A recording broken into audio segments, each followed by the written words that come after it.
Muy bien, yo le he titulado este mensaje Raíces Ciudadanas. Un poco raro, ¿no? Raíces Ciudadanas. Y es que hace unas semanas iba caminando por el pueblo, aquí en Pusol, ¿no? Y me topé con un chico que asistía antes a nuestra iglesia. Eso fue hace varios años, ¿no? Estuvo como miembro activo de la iglesia y en esa época yo no estaba tan involucrado en la obra aquí en Pusol, ¿no? Eh, Porque no lo conocía muy bien y me congregaba en otro lugar allí, en Alicante, porque estaba justo coincidió el tiempo en que estaba creo que recién casado o algo así, o todavía ya en los preparativos para casarme, y Sandra estaba todavía en Alicante. Y bueno, pues no estaba tan implicado en la iglesia, pero sí recuerdo que este chico se congregaba activamente y de hecho en su momento vi muchas fotos donde estaba él con otro grupo de personas. Probablemente lo conocen todos aquí y se recuerdan de él, ¿no? Y yo lo conocí poco, pero siempre que me topo con él, pues él me saluda, yo también le saludo, ¿no? Y creo que sigue viviendo aquí en Pusol. Lo cierto es que la última vez que me crucé con él fue por allí cerca de la Casa de la Cultura, porque había ido a buscar a mis hijas allí a la Casa de la Cultura y justamente me topé con él. Y pues de esas cosas le pregunté un poquito si se estaba congregando, ese tipo de cosas, ¿no? ¿Cómo estás? ¿Te estás congregando? Y él me respondió, no recuerdo las palabras exactas, pero él me dijo algo así, que en los últimos meses Dios le había estado revelando y le había estado mostrando lo de las raíces hebreas, ¿no? Y estaba muy metido en todo ese tema de las raíces hebreas, ¿no? Él, bueno, habló en plural, pues supongo que estaría parte de su familia y algún otro grupo de creyentes que él conocía, ¿no?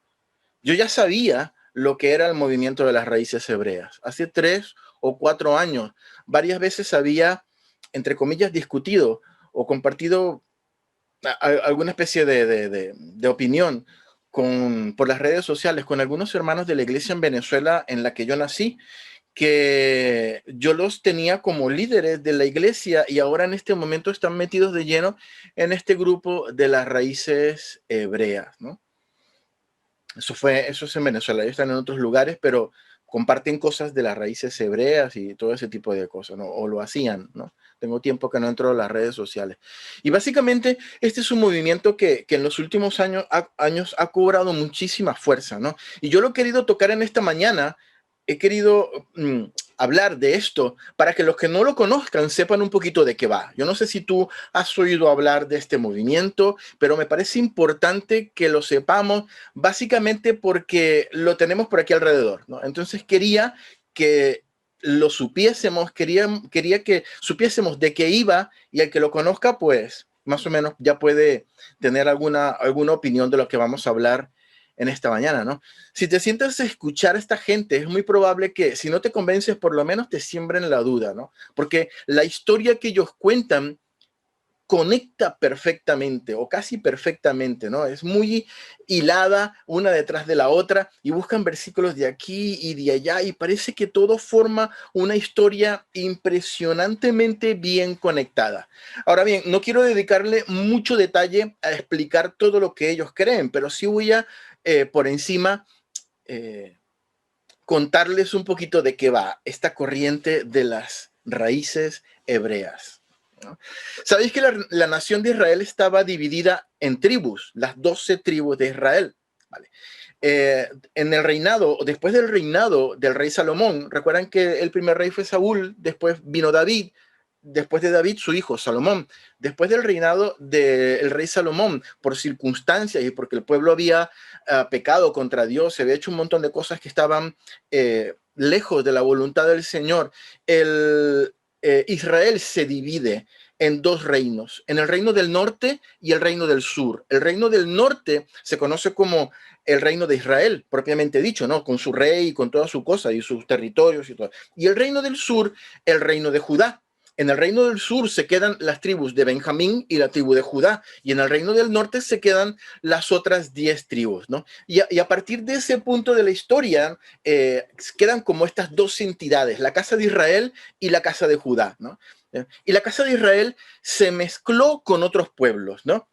La casa de Israel fueron dispersados, vinieron los asirios, los atacaron, algunos los llevaron cautivos. También ocurrió con Judá, pero en menos grado, ¿no? Pero la casa de Israel sufrieron una dispersión bastante importante, ¿no? Se mezcló con otros pueblos y la casa de Judá quedó algo así como de heredera oficial del pacto abrahámico, ¿no? Digamos que la casa de Judá quedó como la Israel que todos conocemos, ¿no? De la casa de Judá, Judá fue el cuarto hijo de Jacob, y de la casa de Judá viene el rey David, y por supuesto de la casa de Judá, de la tribu de Judá, viene el Jesús, el Mesías, ¿no? Recuerden que la Biblia le llama a él el león de la tribu de Judá, pues es por ello, porque viene de allí, ¿no? Y en los tiempos de Jesús, parte del territorio palestino estaba habitado por quienes, digamos, quienes quedaban de esas 10 tribus del norte, que fue anteriormente el reino del norte, y también pues los que quedaban del reino del sur, de Judá, ¿no? Y de esas 10 tribus, si se recuerdan, en el Evangelio varias veces hablan de los samaritanos. Bueno, los samaritanos forman parte de la mezcla que hubo entre las 10 tribus del reino del norte y los otros pueblos que vinieron, que se fueron y tal. Entonces, digamos que no era ese pueblo de Israel puro, entre comillas, que había en el reino del sur, que es, digamos, el Israel o el Judá que nosotros conocemos como Israel, de donde sale Jesús, donde está Jerusalén, donde están territorios emblemáticos como Jerusalén, como Belén, Nazaret, todos estos, ¿no? Y de hecho, recordamos que no se trataban los samaritanos y los judíos, porque los judíos pues decían, pues aquí están estos samaritanos, son, bueno, sí, son nuestros hermanos, entre comillas, pero se mezclaron con tantos pueblos y ya no siguen el judaísmo como nosotros. Entonces, pues no son puros como nosotros. Y los samaritanos, por su parte, veían a los de Judá, a los de Israel y decían, pues estos nos miran por encima del hombro porque se creen la última Coca-Cola del desierto y tampoco pues se trataban, ¿no? Entonces, pues así estaba la situación digamos, en los tiempos de Jesús, ¿no? En el libro del profeta Jeremías podemos leer cosas interesantes como que Dios, todo esto estoy hablando es lo que creen los de las raíces hebreas, Dios le da carta de repudio a la casa de Israel. Carta de repudio quiere decir como divorcio, ¿no? Les dice, pues yo, como tú me has sido infiel, yo te doy una carta de repudio y ya no somos, ya tú no eres mi amada, ¿no? O sea, te puedes ir por tu lado, ¿no? Y no es que Judá se haya portado mejor, pero Judá queda, como dijimos antes, como heredera oficial del pacto abrahámico, como esa Israel que todos conocemos, ¿no? Y en Romanos 11 podemos leer que el apóstol Pablo da una profecía que también viene del Antiguo Testamento, que dice que todo Israel será salvo, ¿no? Y ellos dicen, de las raíces hebreas, que cuando está hablando de todo Israel se refiere a las 12 tribus de Israel. Pero ¿qué pasa con esas 10 que fueron todas dispersadas? Allí queda un poquito lo interesante, ¿no? Por su parte, Jesús, cuando estuvo entre nosotros, dijo en Mateo capítulo 15, 24, que él había sido enviado a salvar a las ovejas perdidas de la casa de Israel. Entonces, ¿cómo conectamos todo esto o cómo conectan ellos esto con la iglesia moderna de hoy en día? Muy sencillo, los dispersos de las 10 tribus del norte han seguido dispersándose por toda la historia, pues han seguido obviamente mezclándose con otras personas y por ahí van, ¿no? En todo el mundo. Y les voy a contar una historia que es en parte verdad y en parte inventada, pero se las voy a contar. Hubo una persona de sangre israelita, sangre hebrea, llamado Yashir ben Rajid. Bueno, Yashir ben Rajid era de la tribu de Rubén, una de las 10 tribus del reino del norte, ¿no? Y Yashir ben Rajid se casó con una chica siria cuando los asirios vinieron. Tuvieron 6 hijos. Uno de estos se fue a Mesopotamia y se casó con una chica de Mesopotamia, ¿no? Y tuvieron 4 hijos, ¿no? una hija de estos se casó con un chico que estaba de viaje de trabajo que venía de Asia Menor, de por ahí de donde está Turquía ahora, ¿no? Estos tuvieron 7 hijos, uno de los cuales es el tatara abuelo de un señor que vivía en Italia en los años 50 y que quiso buscar una vida mejor y se fue para Venezuela con su hijo pequeño y con su hija pequeña, y su hijo pequeño creció y conoció una linda mulata venezolana llamada Rosa y tuvo un hijo y una hija, y a este hijo, pues que soy yo, que soy Rocco, ¿no?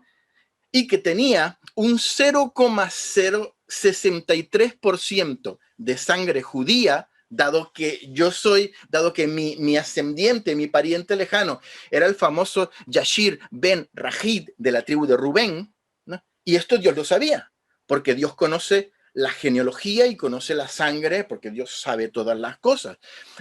Entonces, como Jesús dijo en Juan 10:27, mis ovejas oyen mi voz y yo las conozco y me siguen, y yo era oveja perdida de la casa de Israel, porque solo Dios conoce mi pasado y mis antepasados. Yo oí la voz de Dios y aquí estoy. No sé si me habéis entendido un poquito de dónde viene la historia, ¿no? Esto quiere decir que yo, al tener sangre hebrea, aunque sea en un 0,063%, debería volver a mis raíces hebreas, porque Dios está confirmando mi ciudadanía israelita, y ahora, aunque étnicamente soy un gentil, no soy hebreo, ¿no?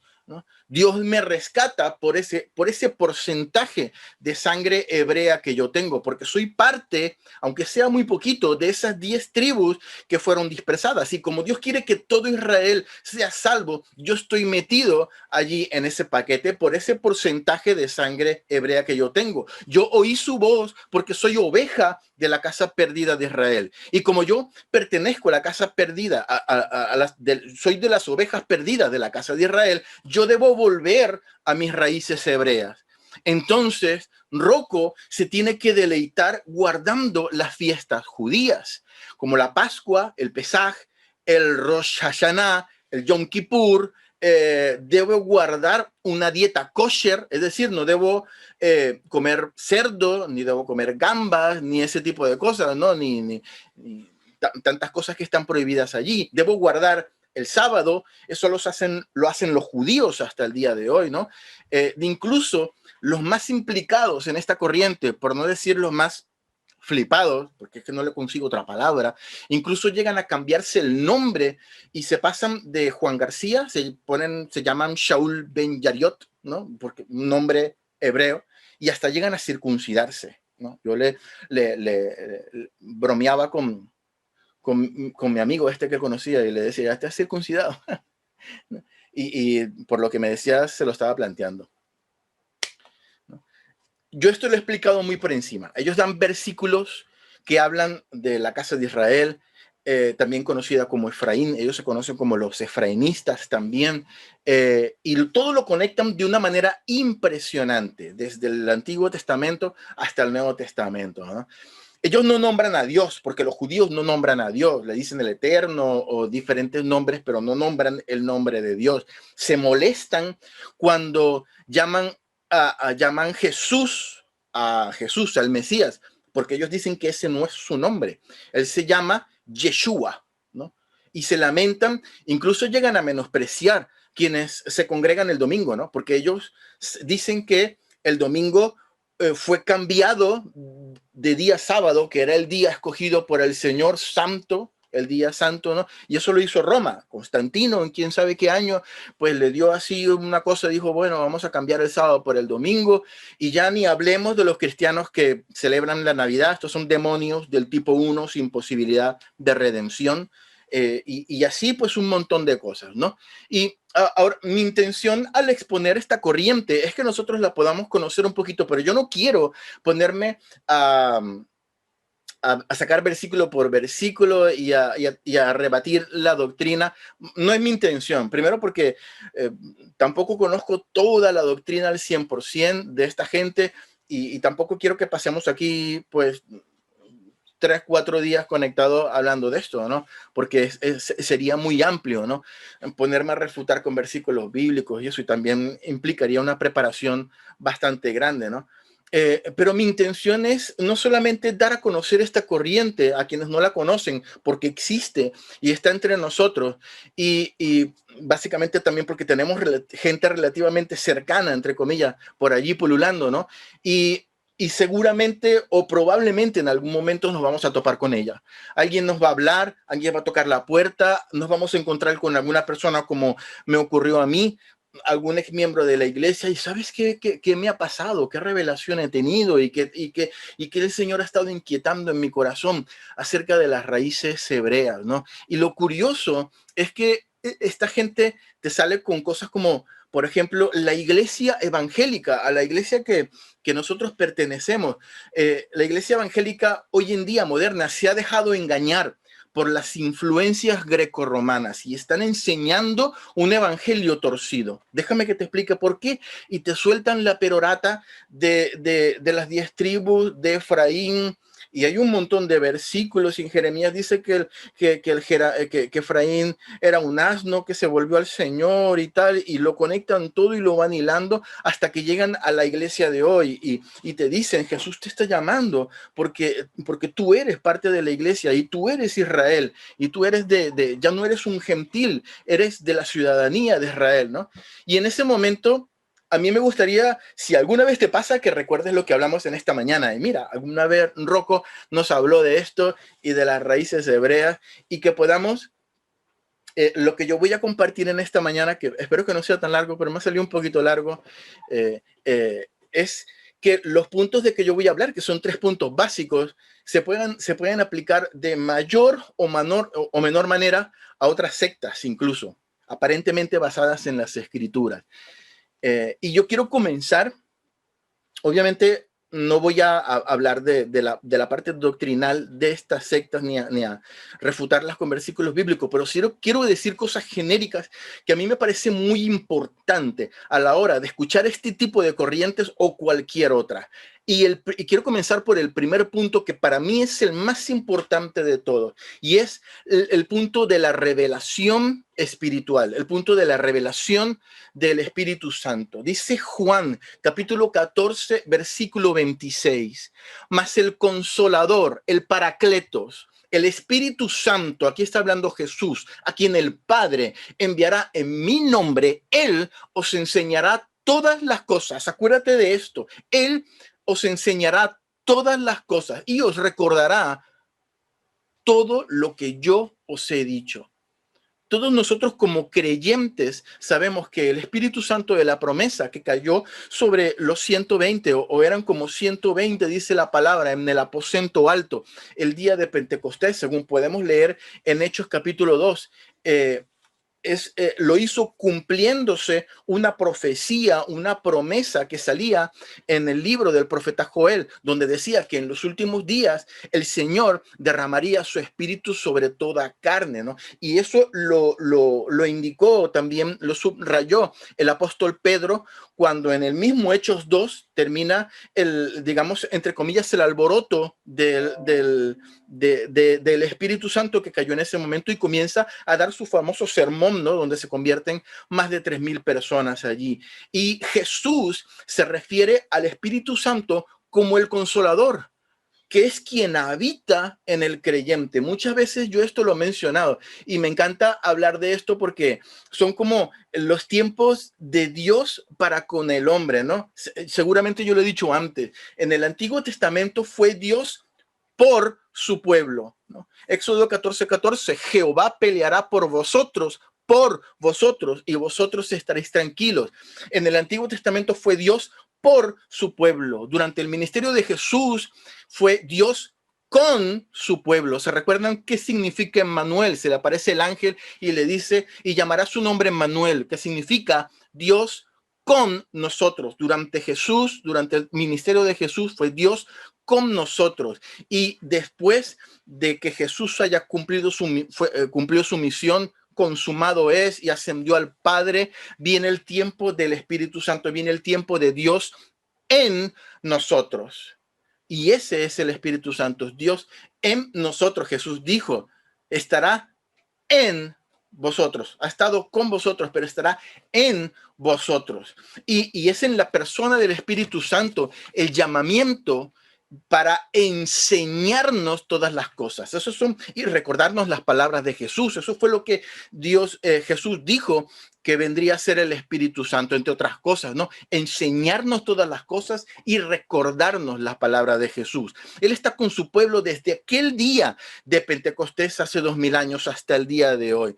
Y desde ese día está enseñando a su pueblo todas las cosas. De hecho, es gracias al Espíritu Santo que podemos tener la palabra de Dios revelada. Hubo episodios en la palabra de Dios donde estaba Jesús solo, él y el Padre orando, y esas palabras las tenemos reveladas en nuestros evangelios gracias al Espíritu Santo, porque el Espíritu Santo enseñó eso a los evangelistas y reveló otras cosas a los apóstoles en su momento, y gracias a eso el Espíritu Santo cumple su cometido desde hace 2000 años, ¿no? Y el Espíritu Santo lo sigue haciendo hasta el día de hoy, pero parece y resulta que solo hasta hace unos pocos años atrás, como que al Espíritu Santo se le prendió la bombilla y dijo, bueno, vamos a enseñar las cosas como realmente Jesús quería que se enseñasen, ¿no? Y en vez de estarlas enseñando bien por 2000 años, hace 4 o 5 años comenzó esta nueva revelación, ¿no?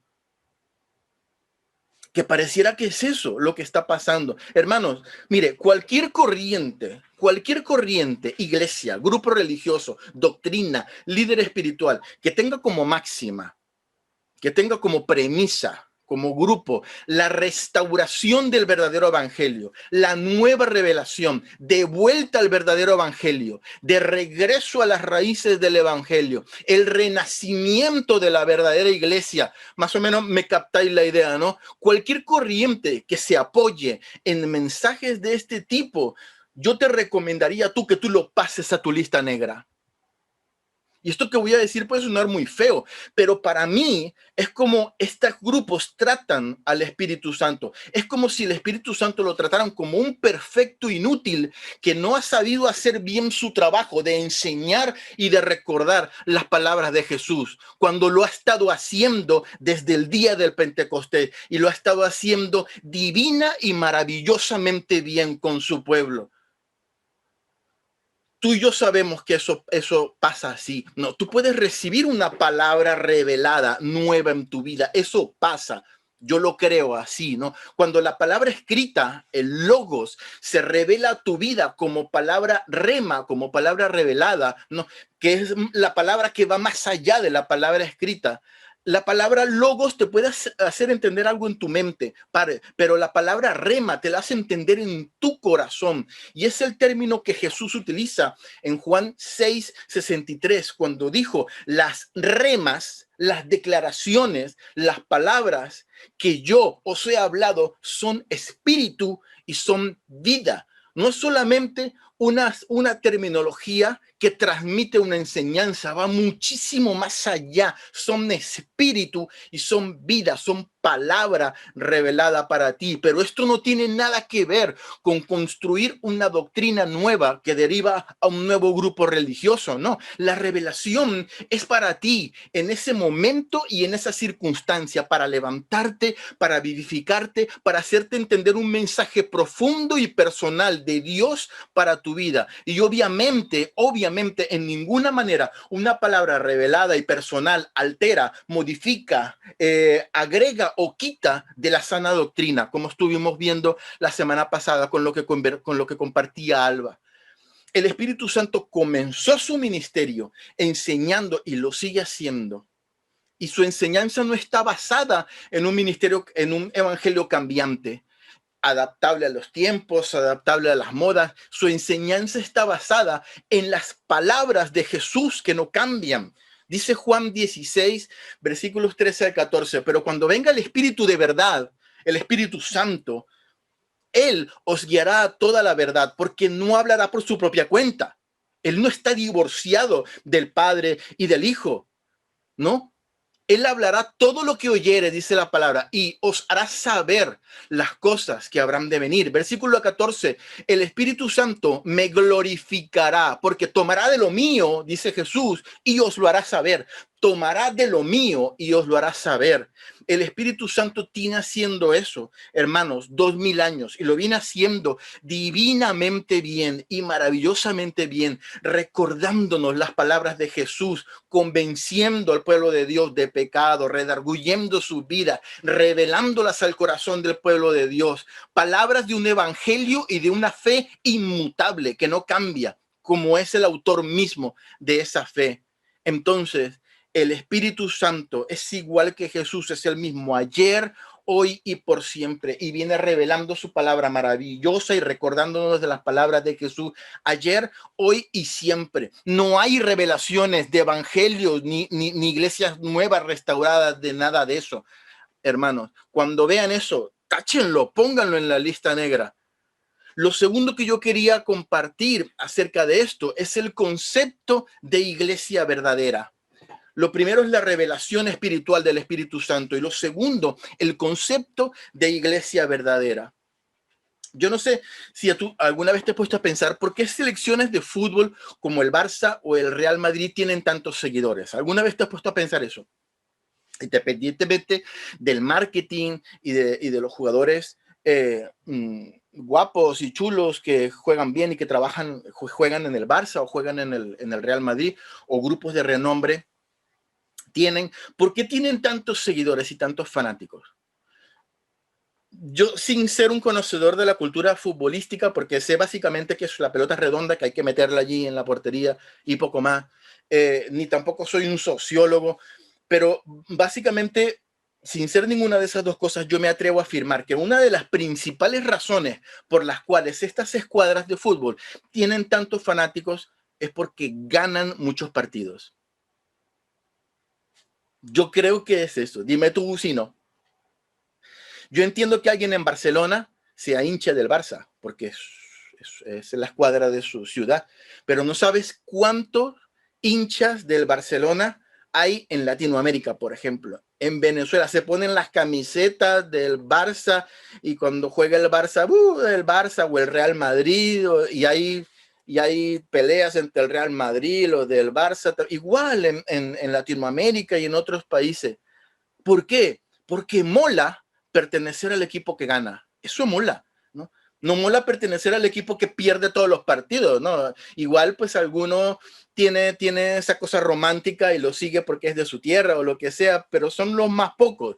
La gran mayoría va al equipo que gana, ¿no? De la misma manera, cuando alguien viene y te dice, hey, tú no perteneces a la iglesia verdadera de Jesucristo, sabes, tú no, te deberías congregar con nosotros porque nosotros sí que somos la iglesia verdadera del Señor.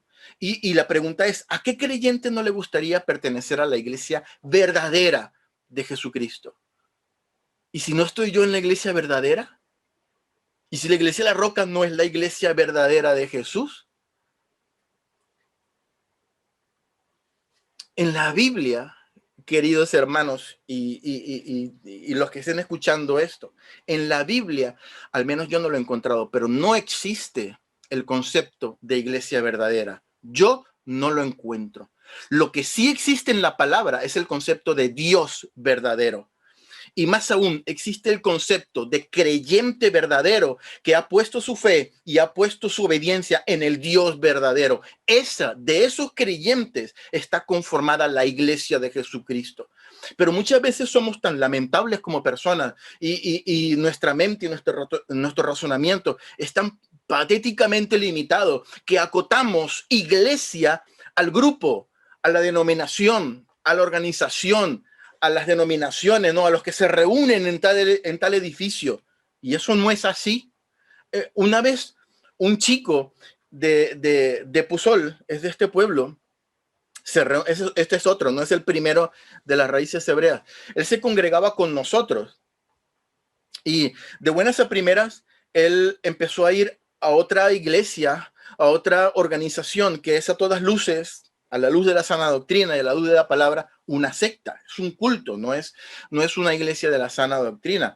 y este chico se fue para esta iglesia o para esta organización y empezó a congregarse allí. Una vez me lo encontré en un Burger King o algo así, en McDonald's. Estaba yo con la familia y él me llama y él comenzó a predicarme, ¿no? Su evangelio. Y entre la predicación, yo ya más o menos conocía de qué va esta iglesia o este grupo. En medio de la predicación, él me dice algo muy curioso. Me dice, Rocco, mira, yo no te voy a volver a molestar ni te voy a hablar de mi religión, de mi iglesia, pero yo quiero que tú hagas una cosa, que cuando vayas a tu casa, sin decirle nada a nadie, cierres la puerta de tu habitación, te arrodilles y le pidas al Señor que Él te revele y te muestre si esta es la verdadera iglesia del Señor. Y yo me reía para mis adentro y le decía, yo no voy a hacer eso. Es que eso es algo que yo no voy a hacer. Y es que es un absurdo lo que tú me estás diciendo. Él no lo entendía y él inclusive quería de alguna manera presionarme, ¿no? Arrinconarme psicológicamente diciendo, ¿no? ¿Sabes por qué tú no lo quieres hacer? Porque tienes miedo de lo que Dios te pueda revelar. Y yo me reía más para mis adentros y le decía, chaval, es que tú no has entendido nada, no has entendido nada todavía, de verdad. Una vez que el Espíritu Santo convence de pecado, toca tu vida, te arrepientes, pides perdón y tú aceptas a Jesús como tu Señor y como tu Salvador, sí que hay una cosa que el Espíritu Santo testifica a tu mismo espíritu, convenciendo profundamente a tu ser interior y tu corazón. Y no es la pertenencia a una iglesia, no es la pertenencia a un culto, la pertenencia a una organización, la pertenencia a un líder religioso, la pertenencia a un apóstol, ni tampoco es la pertenencia a un obispo o a un líder, no es la pertenencia a una organización o una denominación que se precie como la verdadera, entre comillas. Es que el Espíritu Santo testifica tu identidad como hijo y por ende perteneciente a la familia de la fe. Dice Romanos 8:16, el Espíritu mismo, aleluya, da testimonio a nuestro espíritu de que somos hijos de Dios. El Espíritu Santo no testifica de que estamos en la iglesia verdadera, no testifica de que estamos en la organización verdadera, no testifica que seguimos al líder correcto, testifica de que somos hijos de Dios a nuestro espíritu y por ende pertenecemos a la familia de la fe y tenemos un Padre en común. Esa es la iglesia de Jesucristo. Y en tercer lugar, hermanos, estos grupos, sobre todo estos grupos de las raíces hebreas, son sumamente buenos alcanzando a los alcanzados, a los ya alcanzados. Ellos no tienen gran éxito evangelizando a las familias, a sus familias o a las personas con las cuales tienen relación, a sus comunidades o a sus vecinos. Ellos tienen relativamente éxito convenciendo a los creyentes. Sobre todo, esta corriente de las raíces hebreas te confronta como creyente en cosas que son difíciles de refutar para alguien que tiene poco tiempo en el evangelio o tiene poca profundidad en las escrituras. Y ellos revisten todas sus formas, todo su hacer y todo su decir de tal manera de que no solamente ellos mismos se sienten a un nivel por encima de los demás creyentes, de los más creyentes regulares, ¿no? Sino que transmiten eso, ¿no? Es como, imagínate, esto es un ejemplo un poquito bizarro, pero imagínate al Papa Francisco Bergoglio, ¿no? Llegando a una misión oficial, ¿no? Llega a su avión, se baja del avión y en vez de bajarse con sotana, con esa sotana blanca que él usa, con su sombrero, bueno, él no usa el sombrero, pero los demás papas sí se ponían mucho la mitra y esa cosa, y su báculo de oro. Imagínate que en vez de bajar así, con su séquito de cardenales, todos vestidos de morado, de violeta o de rojo, con sus sombreros también en su cosa, imagínate que se bajara en zapatillas Nike, en pantalones vaqueros y su camiseta de Ramones, aquí está, así toda, imagínate y con los pelos parados así con gel y todo, nada, todo el mundo le besa la mano, pero va así. es verdad que no va a transmitir la misma aura o el mismo, digamos, la misma presencia de institución que transmite si viene con su sotana, con su ropa oficial. Es así, hermano. Si viene un militar, por muy militar que sea, pero viene con sus vaqueros y su camiseta de Iron Maiden y su cosa, no va a transmitir lo mismo de venir con su ropa oficial, con decoraciones, con sus galones aquí. No, no es lo mismo. Y esta gente se viste y tiene unas formas especiales para transmitir que ellos son especiales, ¿no? Cuando alguien te dice que Jesús fue judío, porque Jesús fue judío, es verdad.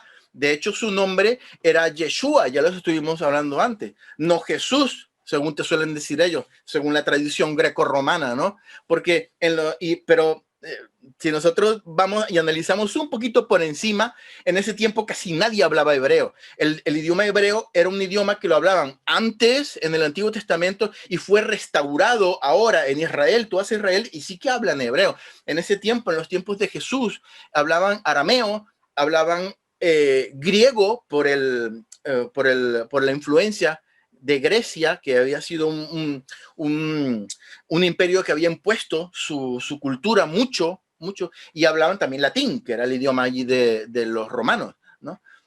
Pero el hebreo no lo hablaban. Y además, todos los autores del Nuevo Testamento escribieron en griego y aún siendo judíos, no tuvieron ningún reparo en escribir y llamar a Jesús Jesús, que es Jesús en griego. Pero esta gente tiene que llamar Jesús, el Yeshua Hamashiach, porque así se llama en griego, ¿no? Y también te dicen que si Jesús se llamaba así, si Jesús fue circuncidado al 8º día, si Jesús participaba en las fiestas judías, si Jesús no comía cerdo, ni él, ni los apóstoles, ni bocadillo de jamón con morcilla, ni nada de eso, ¿cómo tú vas a hacer algo diferente de lo que hacía el Mesías? Y esto causa varias reacciones al creyente cuando escucha esto por primera vez. En primer lugar, a muchas personas suele sentir culpabilidad. Hombre, es verdad, yo no estoy haciendo las cosas correctamente. Me siento culpable por fallarle a Dios, ¿no? De buenas a primeras, lo que el Espíritu Santo no ha hecho en su vida, viene una persona que está metida en las raíces hebreas y le dice, tú eres culpable porque no guardas el sábado, porque comes cerdo, porque haces esto y porque no haces esto y no haces lo otro, y lo hace sentir culpable, cosa que ni el Espíritu Santo ha hecho en la vida del creyente. Ya empezamos mal, ¿no? Te hace sentir culpable. Luego este tipo de corrientes hace parecer que la persona que lo sigue está a otro nivel espiritual, como el ejemplo que yo ponía del Papa que no llevaba sotana, ¿no? Esta gente, los líderes se suelen dejar la barba, se suelen poner el gorrito aquí, el kipá de los hebreos, se suelen poner aquí ¿cómo se llama? Esto es como una bufanda que se ponen con inscripciones hebreas y dan esta apariencia santurrona, esta apariencia de que están en un nivel superior, hablan bendiciones en hebreo, dicen los nombres en hebreo, ¿no? Cualquier cosa que huela a la cultura satánica grecorromana, ellos sienten repulsión a eso, ¿no? Porque estamos a otro nivel espiritual, ¿no? Y eso hace otra cosa a nivel de la persona, te excluye.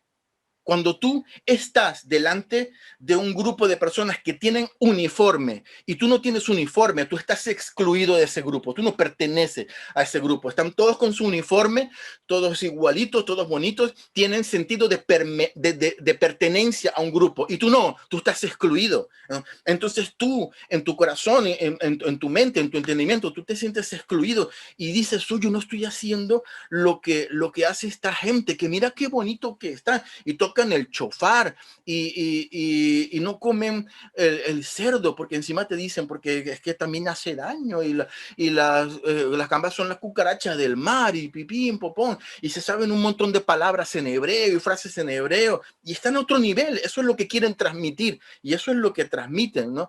Entonces tú de alguna manera te sientes excluido y te sientes culpable porque no has vuelto a tus raíces, ¿no? Como Yeshua Hamashiach hubiese querido. Y te convencen después que has sido engañado, ¿no? Y ¿sabes qué pasa si logran que el discurso cale? Pasa como pasa muchas veces cuando una persona está muchos años en una secta religiosa o una secta basada entre comillas, en las escrituras, cuando abre los ojos, esa persona tiene un problema. Como se ha sentido engañada toda su vida, cuando sale no quiere saber nada de Dios y nada del Señor. Entonces, muchas de estas personas que están en estas raíces hebreas, cuando se dan cuenta, entre comillas, que han sido engañadas toda su vida por pastores y por predicadores que han abrazado la satánica cultura greco-romana y han estado predicándoles un evangelio torcido, cuando se dan cuenta, entre comillas, que han sido engañados, no quieren saber absolutamente nada de esto y se meten de lleno en esta cultura judaizante, en esta cultura que es simple, que tiene símbolos judíos, que está llena de estas cosas judías. Se quitan el cerdo, siguen una dieta exclusivamente kosher,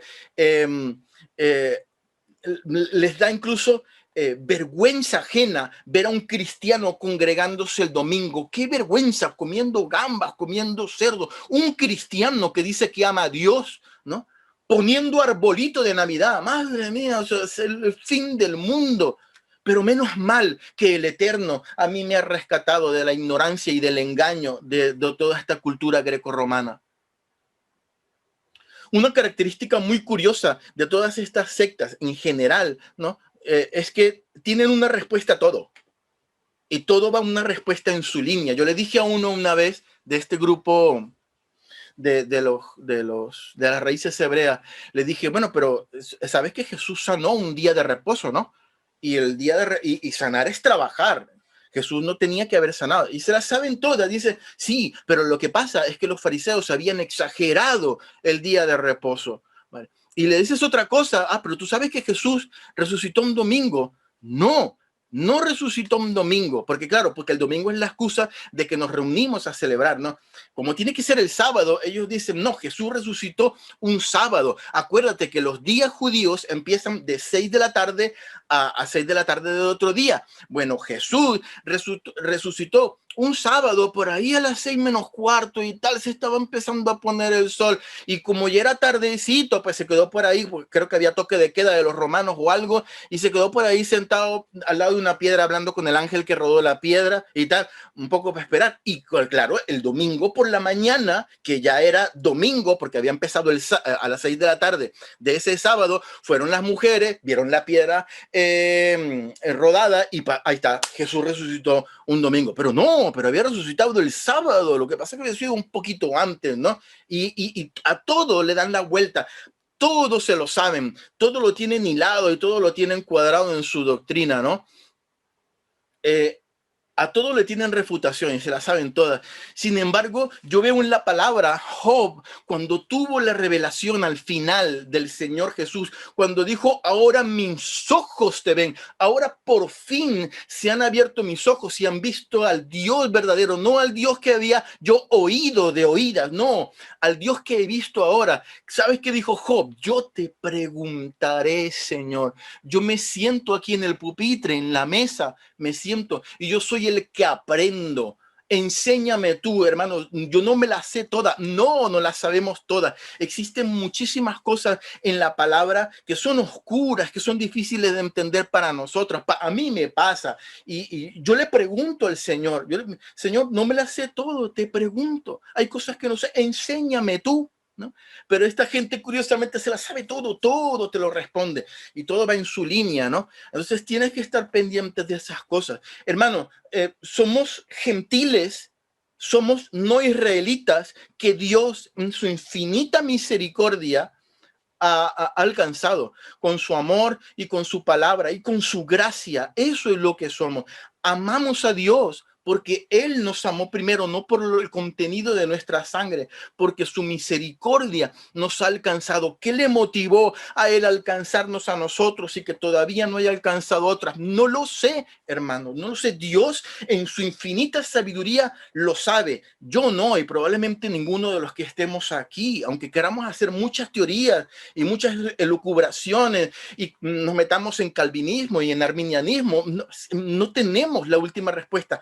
Eso todo lo tiene Dios. Y por último, hermanos, me gustaría que nosotros recordásemos cuál es nuestra verdadera ciudadanía no es Israel, ni es gentil. Dice la palabra que en Filipenses 3:20, nuestra ciudadanía está en los cielos, de donde también esperamos al Salvador y al Señor Jesucristo. Y Efesios 2 dice, así que 2:19, así que ya no sois extranjeros ni advenedizos, sino conciudadanos de los santos y miembros de la familia de Dios. En nuestra iglesia es lo que el Espíritu da testimonio a nuestro espíritu, que somos miembros de la familia de Dios. Esa es nuestra ciudadanía, esa es nuestra identidad. No está puesta en las etnias ni está puesta en la sangre. Está puesta, sí, en la sangre, pero en la sangre de Jesús, derramada en la cruz del Calvario por cada uno de nosotros. Amén, hermano. Yo, a mí, si hay alguien que tiene inquietud por conocer más de esto, pues puede leer, puede preguntar, incluso si algún día podemos compartir opiniones y eso, pero lo que yo compartía, lo que quise compartir de esto, digamos, son puntos generales que a mí me incomodan mucho de todas estas corrientes y espero que te den a ti inquietud también para buscar del Señor y para también poder de alguna manera, pues, tener una posición en tu corazón cuando te vengan a hablar de esto, más allá de los versículos que podamos nosotros utilizar para refutar o para contrarrestar las doctrinas que nosotros creemos que no están dentro de la sana doctrina. Amén, hermano. Amén. Vamos a orar. Señor, yo te doy gracias por tu palabra preciosa y maravillosa.